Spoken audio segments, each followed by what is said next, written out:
دو چیزیں آدمی میں حسد پیدا کرتی ہے، ایک مال اور ایک علم۔ یہ حسد کی بیماریاں لاتے ہیں، مال کی وجہ سے حسد ہوتا ہے، اور ایک علم کی وجہ سے حسد ہوتا ہے۔ مال اور علم اگر آدمی اپنے آپ کو صحیح استعمال نہ کرے تو مال کی وجہ سے بڑائی آتی ہے،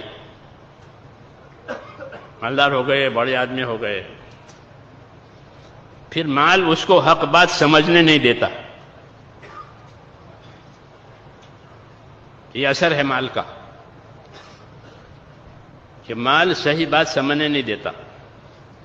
یہاں ایسا دل ہو جاتا ہے مال کی محبت میں،